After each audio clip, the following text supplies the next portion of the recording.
Three guys who combined to play 15 seasons in the National Football League trenches. Well, two guys. And Mackey, who didn't do shit. This is the O-Line Committee. Wow, dudes. Wow. Monday Night Football. Trevor Lawrence getting stepped on by his right guard, stumbling, panicking. Find a way, young man. Dude, he got up so...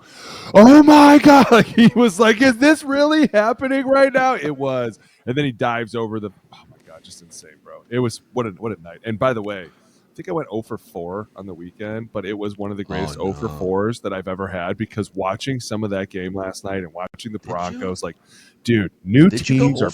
Yeah. And that's okay. Hey, that's okay. Washington's okay. Yeah. Oh, man. Yeah, it's okay. had... Well, that means I went. That means I went 1 for. Well, I think I would have went. I would have went 0 for 4 too because I don't think I went against Booney at all. You guys had Eagles. Yep. Hey, you guys had dude. Seahawks. That Jags You had game. Chargers and Chiefs. Jerseys. Yeah, Do you see the old school jerseys? Oh my God. Does it make you feel old that the Jaguars have old school jerseys now? I know. No. Because as soon as the game popped on, I looked at Johnny and I was like, I used to watch them when I was a kid, and they used to wear these all the time. And Johnny looked at me like, "You're an idiot." And I was like, "There was a guy named Tony Baselli. He was amazing. He only played like 4 years, but he was a badass." You ever heard of Byron Leftwich, son? Let me tell you. Let's sit down. Talk You about don't David Garrard. Dude, David Garrard. The stupidest quarterback ever. The stupidness of the NFL this week was fantastic. Like the entertainment value of the NFL this weekend, top notch. Double-digit comebacks everywhere. Yes, double-digit comebacks. You had hilariousness, right? I mean, going to the Cardinals thing, the circus that was there, to Miami giving up 250 yards rushing to Rico Dowdle. Like, it was fantastic. Fantastic. And then the cherry on top, Trevor Lawrence scrambling like it's backyard recess football to just run into the end zone to put the dagger into Mahomes. Couldn't have asked for better. Couldn't have asked for a better week. Rip. It looked. We were texting early in the game on the O-line committee group text thread, and it was like, okay, the Chiefs offense. This is it. The whole league had a chance, and here's the Chiefs offense. They went 5 plays, 97 yards. Here we go. Just ridiculous. Receivers flying open like it was 5 years ago. I want to. We used to do this segment off and on. I don't know, like 6 months, a year ago. I want to bring this back, maybe even every Tuesday, because I think. One of our favorite segments on Purple Daily is our hottest Vikings takes, where we sleep on the games from Sunday and then we deliver like our strongest takes. I want to do a modified version with you, unless you guys eventually have your own hot takes you want to bring every week. But let's dip our toes into the hot take waters. I have a handful of takes that I think are hot, and I want you to tell me if I'm too hot or if I'm actually onto something here. If you're not hot enough, get it, Mac. All right. So is this a hot take? Why is Jay so red, by the way? What the hell? That's a hot take. You are kind of red. You are so red. Have you been in the tanning bed? Are you blending? Are you like becoming one with your Swiftie Sirles? Are you listening to Taylor Swift? What is going on? Her new album's terrible, by the way. The fact that you listen have you to done it, the you're whole terrible. review? No, I haven't. My wife let me know that the Swifties online are not happy about it. So. Oh, they're not happy with the album. Yeah, she read me something. She said, listen to this. And it was like some Swiftie was like, if Taylor wrote this album, trash. If AI wrote this album, awful. If Travis wrote this album, not bad. Okay. Right? Like, it was like, I was like, that's a hell of a line. It's so bad that a football player wrote it. I'd be like, yeah, I think bad. Travis probably wrote this album. In crayon, for sure. The lyrics in crayon. Okay, a couple weeks ago, I sounded the alarm going into the Chiefs-Giants game because both those teams weren't they like both 0-2 at the time? Yes. Yep. The dynasty's on the line, but, no sane member of the show thought the Chiefs were actually gonna lose that game. No, not a chance. So that was a false alarm. That was a false alarm. But here's my my That's first an instigator fine, by the way. Gladly. That is an instigator with glee. Is this a hot take? The Chiefs play the Lions this upcoming weekend. They're 2-3. The Chiefs dynasty is officially on the line now this upcoming weekend against the Lions. Yes, because they are very much at risk of missing the playoffs if they lose this game. Yeah. Mm-hmm. If they lose this game, they are at very, very, very big risk of losing a chance to even get into the dance. So yeah, I would say that is very fair. That puts them because we talked about it yesterday. We talked about it yesterday how good the middle class of the AFC is becoming. Yeah. And so how are you going to claw your way back? Because now we're looking at a world where if the Chargers can get healthy and work their way back, they have the tiebreaker over the Chiefs. Mm-hmm. And now you're talking about the Broncos. Like you'll have one winner out of the AFC West and maybe one wild card. That's going to be really hard if you're sitting there at 2-4 going, oh boy. Right, we might be in trouble here because you're looking at the Jags and the Colts. So you're saying probably 2 come out if they keep battling it out and playing the way they are. 2 coming out of the AFC South. They fall and they lose this game. They are, I mean, you're the stats guy. What are the statistics probability of being 2-4 and making the playoffs? Man, I've been waiting 3 years for you to ask me that question, and I have the. I knew you'd have it. Power index from I knew you'd have it somewhere. Mackey, look at him. He's like shuffling through papers real fast. He's like, hold on. It's here. That thud on the bottom of his desk. Yeah. That's not a book. So if you scroll around the football power index here, according to ESPN.com, right now today at 2-3, the Chiefs have. Let me scroll down here even further. Percentage chance to make 63% chance to make the playoffs right now. Okay. Yep. That's not bad. That's a scary thing. 30% chance to win their own division. Yeah. Broncos are at 35% right now. Okay. Because they got a game in hand. But if they lose, that goes below 50%, I would think, to make the playoffs. If they lose to the Lions this weekend. Yeah, you go to 2-5. 2-4. Right, 2-4. Where's that game at? It is in Kansas City. It's in Kansas City. It's at Arrowhead. That's saving grace. That's a little saving grace for him. Yeah. But I mean, the problem is the Lions right now are on fire in what they're doing. But they just lost Terrion Arnold, so they lost a piece of their secondary. Fair. That's going to be. I mean, those receivers are fast. I mean, you talk about Hollywood Brown, Xavier Worthy, and Tyquan Thornton. I mean, those dudes are so fast. Yeah. So fast. I went from in the first part of that game when they were up 14-0, 5 plays and 97 yards. Oh my God, they had 250 yards in the first quarter and a half, and I went from thinking, holy cow! Not only are the Chiefs back and they're back in the hunt, but this is like the Chiefs from 5 years. They have, with these weapons on the outside. They have tapped into something offensively that we haven't seen coming off of their first. I think the 37 points they scored a couple weeks ago was the most they had scored in 2 years. Yep. And that includes going to Super Bowls back-to-back years. And so in the first quarter and a half, I'm thinking they're back from 5 years ago back. So then at the end of the game, I still think the Chiefs showed some good signs offensively. But to the end of the game, holy cow, and they have the Lions coming up. What if they're 2-4? Oh, they're going to miss the playoffs. If they can get to 3-3 and then they get Rashee Rice back, right? They get Rashee Rice back, and so now you add Rice, who's more of that. Rashid Rice? Am I saying it wrong? No, you totally glitched in my ear. Oh, okay. Yeah, you get Rice back coming out of 3-3, and so now you add the more quicker, dynamic receiver that can run those over the middle, the hitches, the outs, the yards after the catch piece with the ability to take the top off. That's where they're probably just going, just get us to 3-3. Get us to 3-3. Get us our dynamic receiver back. Let him work his way in. But yeah, you fall to 2-4. That is a hole to climb out of with a first place divisional schedule looming as you move forward. I mean, dude, considering last night how easily at times they were moving the ball up and down the field, it's hard to be like, wait a minute, they're still missing one of their star pieces. You got to be kidding me. They snap the ball and all of a sudden you see the zoom just go zoom, way out, right? You see everything happening and you're like, this is going to be such problems. But dude, credit the Jags, man. What a game to come in. That was a tone-setting game. That was a statement to the rest of the league of hey, listen, stop sleeping on us, right? We're for real here. Y'all keep messing with our head coach. He's going to smack somebody in the face. At some point, I was thinking they were a little dysfunctional a couple weeks ago when you saw the yelling back and forth. But you're you know what, dude? The wave off, the Trevor Lawrence wave off. Go away. And then I thought to myself, how many times have I wanted to do that to a coach? Go away. Shut up, right? And you're if I could, I would have. So good for you, young man. But they are a tough, feisty team, and that's what's exciting about them. You've seen them the last couple of years growing, building. You go in this year, and Johnny and I were going nuts last night because we were how did Cleveland let this kid go, Travis Hunter. Like, you're watching him, the impact that he has in the game, and you're like, Cleveland, what were you doing? Because even if Cleveland would have taken him, I could see how they could be like, we're building for the future. And he would have helped them more than anyone. By the way, who did they draft in the first round? A D tackle?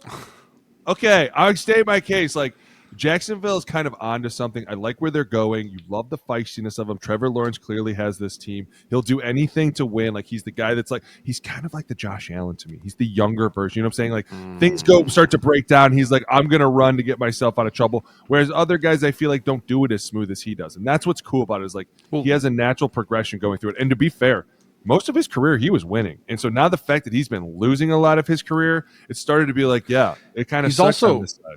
I forgot that he's only 26 years old. Oh, he's a baby. I mean, they were like, "Oh, happy 26th birthday to Trevor Lawrence." Like, this dude's been in the league for like 6 years.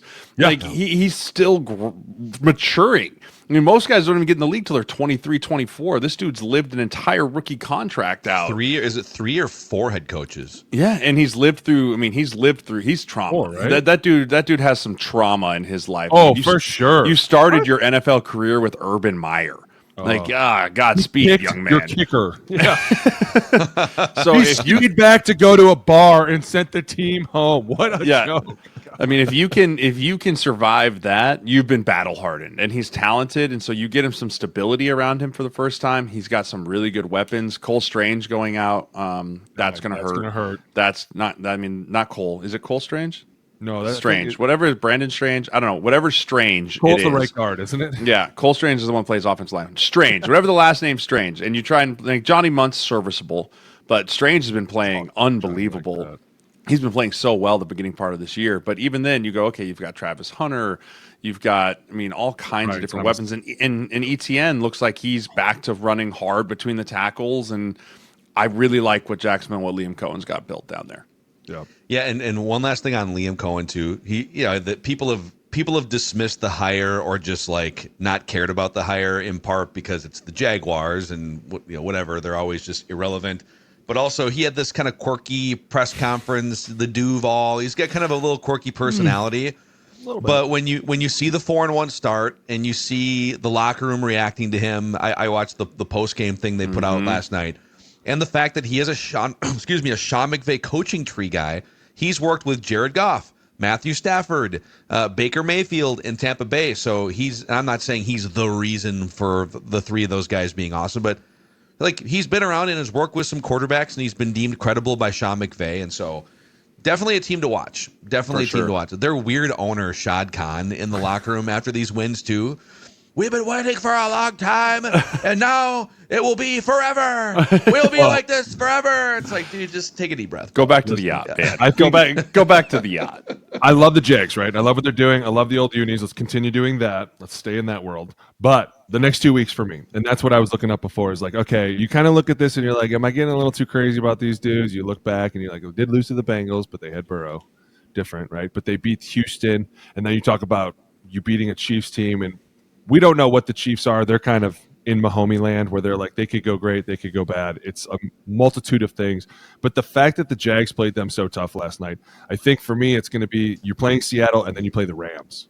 So it's like, you're about to play 2 more feisty teams from the West. Let's see what happens after that, right? Like, after that, then we're really going to know where the Jags are. We're going to know where the Colts really are. And it's kind of funny last night we were talking to T. Stead about, like, we're talking about the coach from Miami getting fired. He's not about that in any way.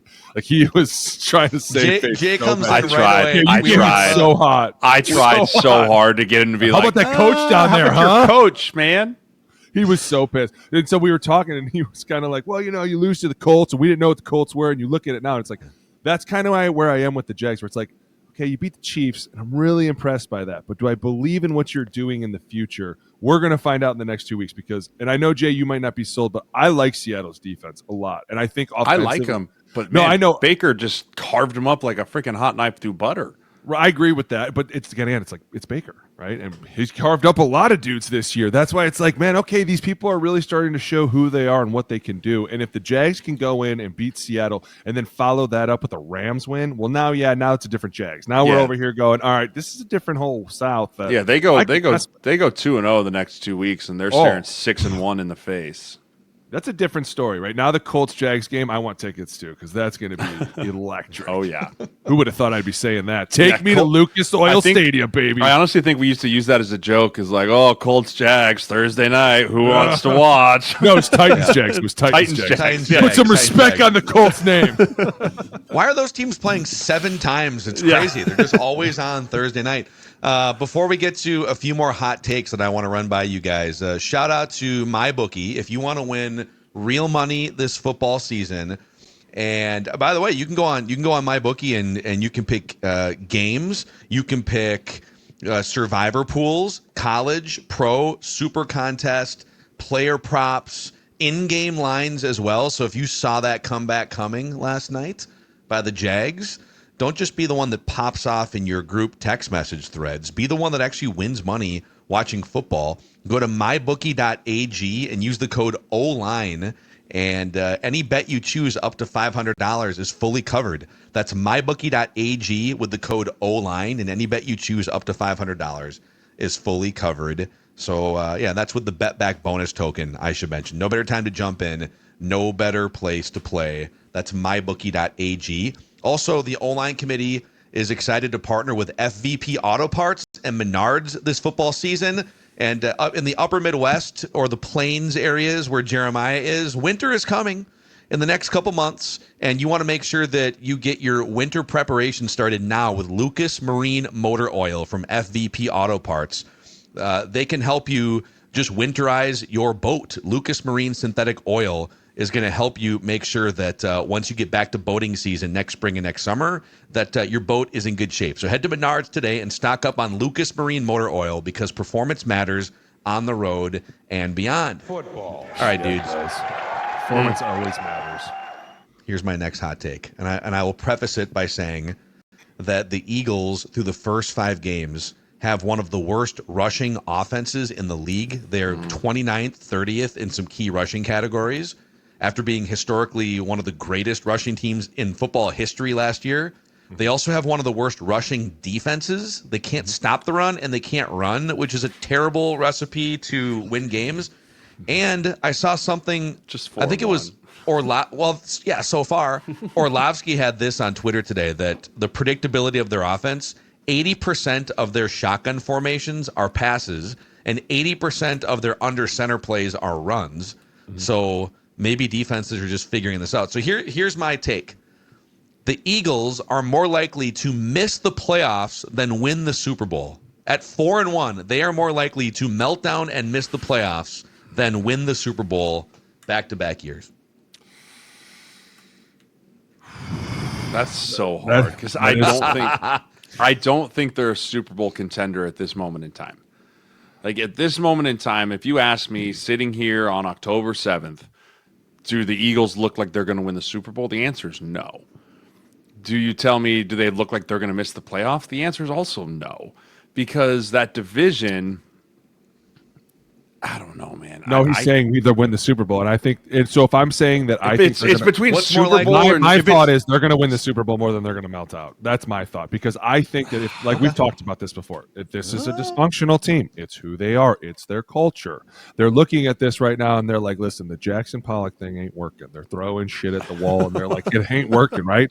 Eventually, they're all going to have this kumbaya session where they're all going to come together. It happens every year in Philly. They do this thing where they come together and they come out of it and they're going to be fine. I'm not as worried about Philly as everybody else is because, number one, the veteran leadership on that team, right? Eventually, somebody's going to stand up who has the most acumen in that room. It could be a lot of people is going to stand up and be like, this is bullshit. All right, we put our noses back to the grindstone and we get back to work. Like, we know how to do this. We know how to move bodies defensively. We know how to get to people. We just have to stop shooting ourselves. It's them versus themselves right now. Look at that last game. It's a great example of it. And that's why people are probably freaking out because, an unbeaten team just got beaten. And everyone's like, wait a minute. The Broncos came into your stadium. But it's like, the Broncos are pretty good. You go back and break down that game. The Broncos are really good, right? And we talked to T. Stead about it last night. And he brought up a great point. Like, listen, Bo Nix doesn't always come in off hot, but he gets hot around halftime and starts turning it up. And it's like, okay, I can get with that. That's a Sean Payton thing, right? We're going to make adjustments. We're going to come out here and see how they play us, and then we're going to come out and have our adjustments on them. But when you come talk full circle about this, I mean, Philly is a tough team. It's a tough city. They have a ton of leadership. If they can get a couple more guys showing up, and yeah, I get it, you're down a couple dudes. And the Mekhi Becton thing, the more I think about that, it's like, that's a huge big loss. Big Dude, loss. how many highlights did we see of him destroying linebackers, Big loss. running through people, and then who was running right behind him? Here comes Saquon with his one cut, and you're gone, and you're like, damn it. That's why you can't stop him, because there's a freight train in front of him. But got to get back to that. I think, as you're talking about this, Booney, too, I think one of the reasons is we're all kind of sitting here trying to figure out what's going on. We haven't had to question the Eagles, how do they overcome adversity, since about this time last year. Yeah. Because they were 2-2 to start. At this point last year, we were having the same conversation. Hey, adversity's going to hit. How are they going to respond? How's it going to work? And they just rattled off 15 straight wins and won the Super Bowl or whatever it was. And so it's one of those where we're trying to figure out how do they handle adversity. Well, they showed us last year. It's not the same team. They're missing a few pieces. They're missing an offensive coordinator. They're missing some piece of Jalen Hurts not clicking with A.J. Brown and Devontae Smith. But they handled it just fine last year. And so I guess I'm going to lean, now that I've kind of talked myself into, they're more likely to win the Super Bowl than they are to miss the playoffs, just because of what they've shown me through 2024. I think the biggest, I hear you guys on, hey, they were going through a tumultuous start last year, and this is kind of who they are, and those things are all true. But last year, while they were going through a tumultuous start, they were 2-2, and then they had a bye week, and then they just went gangbusters. They lost one game the rest of the way. Yeah. But while they were starting 2-2, they were rushing for 144, 186, 172, 113, and it was defense, and they gave up. They got smoked by the Buccaneers, gave up 33 points. It was kind of leaky defense, and the fact that their running game, the last 4 games, 122 down to 86 to 88, 45. They ran the ball with running backs 9 times all day on Sunday. What are they? That's another. Yeah, Jalen Hurts is their leading rusher, I believe. Yeah. That's how he started there too. Remember that? Remember when they started and they were doing everything backwards and they were throwing it a ton and everybody was like, that's not the formula for winning. And it was almost like Nick Sirianni heard everybody and the next week came out and rushed it for like 45 times. They ended up destroying people. And it was like, oh, I think it was the Vikings game, wasn't it? Where they just went out and were like, we're just going to. The one where they were 13 consecutive run and plays. And everybody was like, man, they're listening to what people are. It's the same thing here. And Mackey, you kind of alluded to it. They're listening to too much of what people are saying around them. Like, oh, A.J. Brown's pissed. And like, oh, he is? Well, should we throw him the ball then? And it's like, no, you should go win the game and deal with that shit like a normal team. Because guess what? He's not the first diva to walk in the locker room. He's not the last. I hate to tell you, and I played with a lot of them, and we would be like, there's no way that guy just said that. Did he really? Oh, my God, how rude, right? It's just who they are, man. Deal with it. We have to come up with better schemes offensively. We cannot be taking 6 sacks in a game. That is for sure the fuck. Well, if you can't throw the football, no defense is afraid of you going over their head. Right. And so you're just going to stack the box, not let them run it. We'll break down what the Broncos did to them on a film review. But I mean, every play I was watching, I was like, free runner, unblocked hat, one too many guys in the box, Right. Can't get to that guy. Oh, took one guy to disrupt Cam Jurgens, put him in the backfield. Saquon can't push to the front side. It's just one thing here and there. Oh. But if you just have one guy breaking down every now and then, you're not going to have a successful run game. And last year, it was just total domination by that front five. We have breaking news right now that I'm going to wrap into a hot take. Ooh, I like Next breaking subject. news. I love breaking news. We never get breaking news. I know. It's like the 4th time ever we've had major breaking news. Okay. My hot take, and then I'll explain. My hot take is the Bengals have just saved their season. Who is Tell me they it? traded for Jameis. Tell me they traded for Jameis Winston. Jameis. Please. Jameis. They traded for a starting quarterback. It's not Please be Jameis Jameis Winston. I want to make you guys guess. Don't look. Jameis. It's not Jameis Winston. God damn it. That would be fun. Keep guessing. Kenny Pickett. I'm being sarcastic with my hot take, by the way. It's not Kenny Pickett either, but you're getting closer. A starting quarterback? Shador. I knew when they Super Bowl champion. Joe Flacco. Oh, Joe Flacco. Flacco. Oh God. Oh, I don't want him to be my MVP. I'll take Burrow next. I will take Burrow as my MVP. Still, Okay. God. Here's my hot take. The Bengals would be better off putting Joe Burrow in a walking boot out than Joe Flacco for the rest of it. They'd win more games with Joe Burrow in a walking boot than help. Here's the thing: Flacco. He's the only person they could afford. They're shopping at Shields, and they need to be shopping at Goodwill.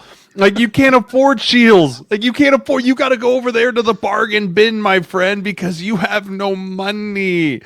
And so you're looking at the Joe Flacco, going, okay, I guess we could take the old guy, right? I mean, you can't afford anyone else. That's some bullshit, dude. If it's team not from an interconference trades you a quarterback, you know that guy is garbage. If take the team that is him. in your division goes, here, take our quarterback, you know he's trash.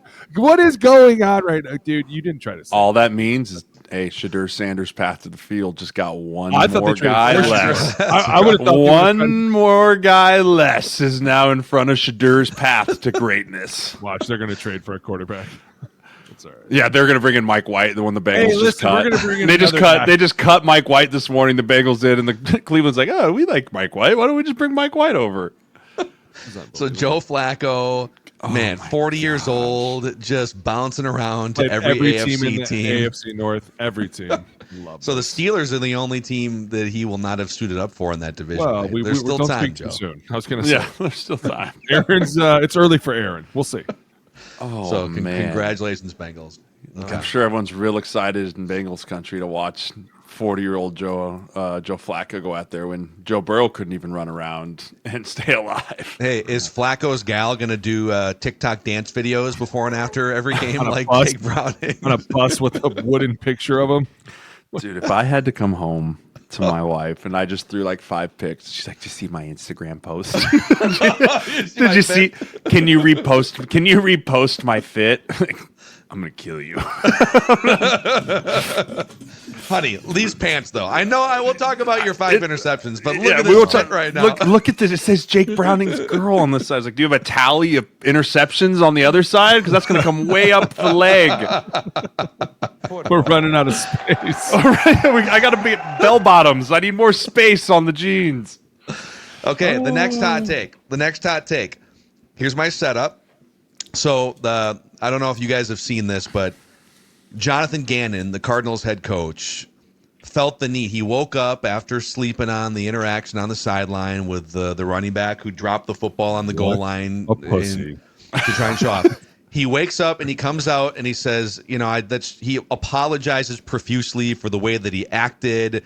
ESPN had a panel this morning just 100% shaming Jonathan Gannon. You can never put your hands. He popped his pads basically, and he was yelling at him. Yeah. Because he dropped the football. Deserved. Third guy After an 81-yard run, an inch before the goal line. I just want to throw context out there for everyone. And so now the conversation is about he really handled that poorly as a coach. So my take is, instead of apologizing at his Monday press conference, Jonathan Gannon should have cut Emari Demarcado on the spot publicly. Double down. It's the same accountability thing. for being a selfish, you know what? I completely agree with you. Instead of because now you can't cut him. You can't apologize well, people make mistakes, right? And they need to learn from making a super selfish, ridiculous mistake. Yes, and the rest of the league needs to learn too that this won't be accepted. If you fumble the ball right before the goal line because you're RB3, not RB1. Not because it got poked out, because you just dropped it. Listen. Is this panel on ESPN? Did it consist of Rex Ryan? Was he on there? No, he was not. But I think he would have sided with the coach. By the way. Okay, Rex Ryan would have been like, Rex Ryan went against it. Rex Ryan would be like, I probably would have stabbed him. I would have Sanchez'd him. Who was on? Who was on there?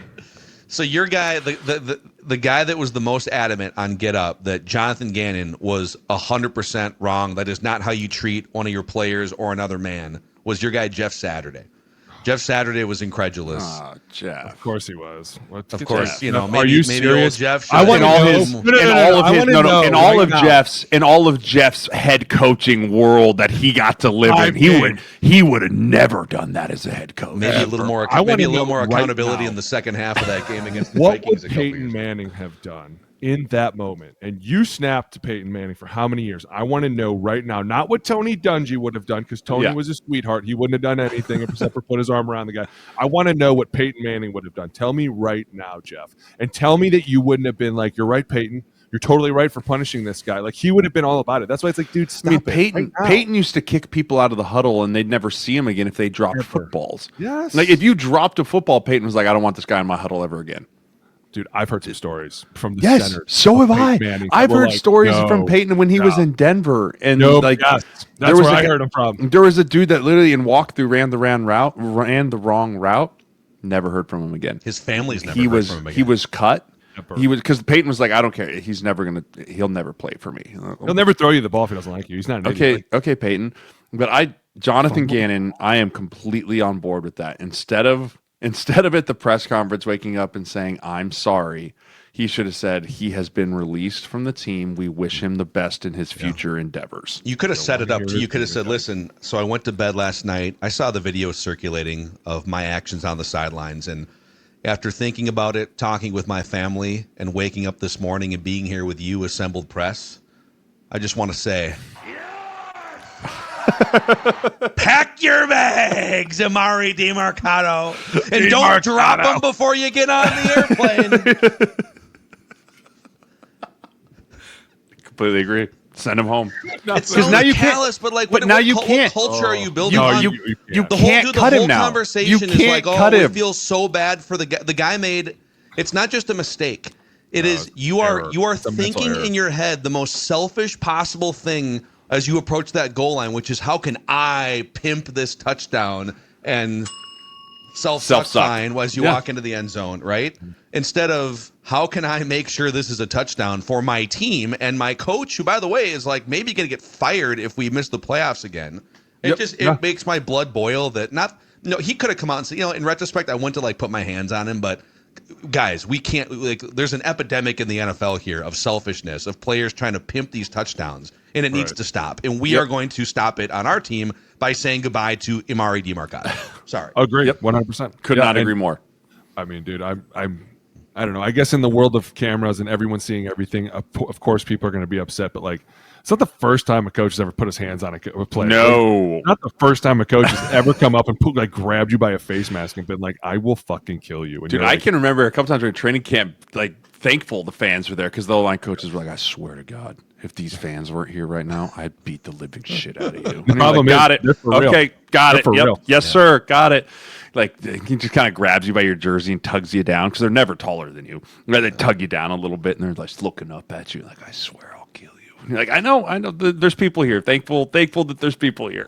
It does have to be a little tough though, and I don't know all the inner workings of the Cardinals, but it seems, just based on stories, that Jonathan Gannon doesn't have a quarterback that would maybe do some of that bad cop stuff when needed to. Well, that's another thing. I just saw the Cowboys Troy Aikman, Jerry Jones documentary. I mean, Troy Aikman was that bad cop for sure in the 90s. Troy was tough. All those, dude, Tom Patrick Brady, Mahomes, man. Tom Brady, it had to be Peyton. We just talked about Peyton, Phillip Rivers. All those dudes were stone cold killers. It was win or get out of my way. It was just win or get the hell out of my way. And by the way, if anyone ever want to say that there's an HR department in the NFL, there's not. You just had your head coach strike a player on national TV. And nobody did it. And then apologize. No one's like, oh, he's going to get fired. No, this isn't how this works. No, he's going to get fired because that guy fumbled. That's why he's going to get fired. That's what's crazy about this whole scenario. He's going to get fired because of the guy he didn't fire. Why you're mad. 100%. And dude, to be honest, people that are like, oh, that's not right. It's listen, I get it. And we just said it, right? Quarterbacks, dude, how many quarterbacks walk over and be like, you are so lucky the cameras are on right now, because I'd kick all your asses. You're like, listen, I swear we thought it was rotation the other way. We'll be better, sir. I promise. We will not fuck this up again. They're like, all right, cool. We're going to talk about tomorrow anyways. Don't worry. We're going to talk about with everybody in the room. Like, shit. It's going to be terrible. Hey, there is no room for this on a team. And that's why I'm totally agreeing with you guys. To wake up and be like Mackey said, hey, I thought about it. Maybe putting my hands on him was the wrong thing, which it wasn't. But he says it, right, to make everybody happy. But then he goes, but in thinking about it again, we have released Demarcado. We've handled both things. I apologize for putting my hands on you, but at the same time, you're not welcome here anymore because you're an idiot and fumbled the ball on purpose right before a touchdown that would have sealed the game, that we would have won, but instead we fucking lost, and now everyone's calling us the clown show. So here we go on Tuesday. Any questions? On to the next. Who's got a fucking question for me now? Dude, I swear to God, I've never been so upset with my own former players before when they're like, "This is wrong." Shut the fuck up, because Peyton would have done something way worse. Way worse. I got one more. For you guys here. So I was thinking about this, just watching Patrick Mahomes and former number one pick Trevor Lawrence just sling it back and forth last night. You've got Drake May the other night just coming into his own.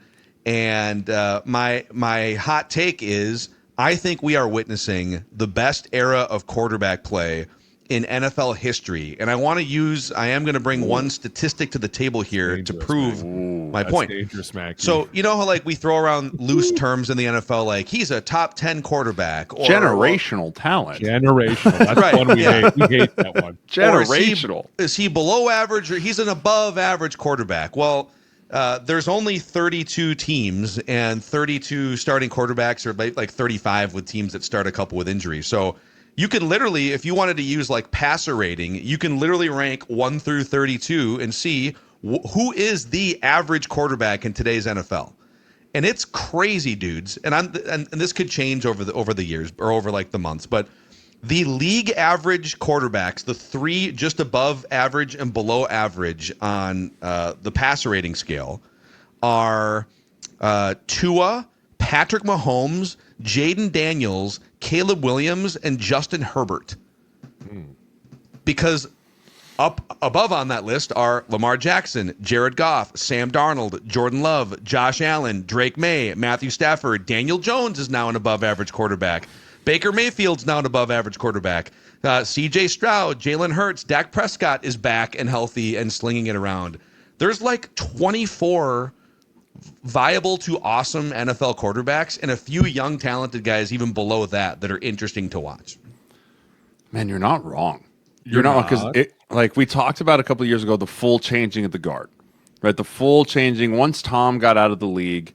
Once Drew Brees got out of the league, Phillip Rivers, Eli Manning, that whole Aaron Rodgers is the last of the old guard. Yep. Like that's it. He's the only one left. And then you've had this new wave of quarterbacks of Lamar, Josh Allen, Justin Herbert. Yeah. I feel like more first-round quarterbacks have panned out in the last 5 years than have been busts. And that's what we're seeing. We're seeing first-round quarterbacks that even didn't work out on their first team or didn't work out on their second team are still coming in and coming back in, and they're not just out of the league. They're now leading teams that passed on them in the first round, and they're showing why they were first-round quarterbacks. And so I tend to agree with you, Mac, because even the young quarterbacks that are on rookie scale contracts are overperforming. Drake May, Penix, Caleb, Penix. I mean, all those dudes. I mean, shit, Spencer Rattler is a fifth-round quarterback who's out there starting football games right now. By the way, Spencer Rattler is 22nd in passer rating. Yeah. Now, they're like 1 in 10 with him. It's just the starter, but they're like 1 in 90, but it's okay. It's okay. I mean, Cam Ward's in an impossible situation. That team is not good. I mean, Tennessee is not good. Calvin Ridley's old, and he's your number one receiver. They don't have a ton of weapons. They can't run the football. Tony Pollard's not it, but he looks, when he has time and when he can throw the football, he's got all the tools to do it. And you could go all the way through the NFL. We talk about time. There's probably only 20 true starters in the NFL at any given time that you'd hitch your wagon to. It's probably closer to 25, 26 right now. Yeah, I think there's probably 5 or 6 teams that would very much gladly be like, I could use a new quarterback. Because 2 years ago, there's some guys on this list 2 years ago that were backups because they were deemed busts. Daniel Jones is now literally in the MVP race. Yep. And Sam Darnold got MVP votes last year, and those guys were not even talked about 2 years ago. Yeah. Baker revamped his whole career. Jared Goff has turned into an elite quarterback in the Detroit system. Matthew Stafford picked right back up where he left off. On that end, on that piece there. Brock Purdy, who was a 7th-round pick, has become one of the higher paid and one of the higher touted quarterbacks. Bo Nix, Patrick Mahomes. I mean, Geno Smith's probably one of the teams where you're like, yeah, I could probably use a new quarterback. I could do a new one. I mean, you still have Aaron Rodgers has looked very serviceable for Pittsburgh going forward here. Mm-hmm. And then all the other guys are hurt, right? Joe Burrow's hurt, Lamar Jackson's hurt. You look, okay, young guy Jackson Dart showed some promise in New York. Jalen Hurts has gotten MVP votes. You can just go through every team and be like, man, there really is only 4 or 5 teams right now that if they had their starter, you would say probably want a new quarterback. Like, how many teams hate their current quarterback situation right now? Well, for sure, the Raiders. The Raiders don't love their situation. I think the Jets. The Jets. The Jets. Yep. I don't Raiders, think Cleveland loves the their Jets, situation. Cleveland. I think after that, listen, I don't know this for sure, but maybe there's. I think that's it in the AFC. I'd say the Saints probably. Spencer Rattler is a That's placeholder. not fair though, because they weren't thinking that he was going to be the starter. Well, they drafted that Tyler Slough kid, and I don't think he obviously hasn't shown up there. Carolina, maybe. Carolina, maybe. Right? Like they're probably My question sitting becomes there. Miami. How is Miami feeling? Like, are they starting to get on the bubble, or are they like, hey, it's the coach? Do they think it's the chicken? Do they think it's the egg? Are they like the coach, the player? Yeah. What are we doing here? Even if you include Miami, though, we just barely named 5 teams. That's what I mean. I think there's only 4 or 5 teams. Everyone else is pretty much like we're good. No, we're good. We've got our guy. We feel really good about where we're at for now, right? Tennessee, we took our guy 1-1. We got Cam Ward. We're gonna ride or die with this dude. It really is only those 4 or 5 teams that are probably like, we need someone that is not who we have. Yeah, it's kind of crazy.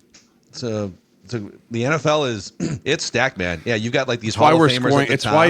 It's why if you have even a small chink in the armor, you're going to get 40 put up on you. Oh yeah, right. Like even if you got 3 or 4 injuries on defense and you're not at full strength, you're going against quarterbacks that can score freaking dice points. you up. Yeah, right. They'll just dice you up. It's like, oh, we can't get pressure because we don't have our guy off the edge anymore. It's like, well, we better blitz. Oh, well, they have number 1 receivers too, and this dude can deal it to them. Right. Yeah. Amen. So, all right, those are your hot takes. Hot Take Tuesday on the OLine. I like Hot Take Tuesday. That's a hot take. I think Tuesday, Hot Take baby. Tuesday is our thing now. I thought it was Taco Tuesday. Here we go. Hot take. Let's go. Boone, are you peacing out? Or are you hanging I out gotta with us piece for out. fun I right gotta now? pick up my truck. Brake lines. Loser. Oh, pick up Those GMCs, man. truck. Hey, talk about my shit like that. Love my truck. Oh, Ford guy over here. Sensitive. Wow, that's kind of I'll a get truck. real sensitive. Go ahead. Ford versus Ferrari. Stand Wow, for that look at this old. Look at this sensitive guy with his GMC breaking down on him. Click the like button and the subscribe button on the OLine Committee YouTube channel. For the Rhino, for Jay, I'm Phil, and we'll make our picks in a couple days with some film breakdowns dropping between now and then. See you guys.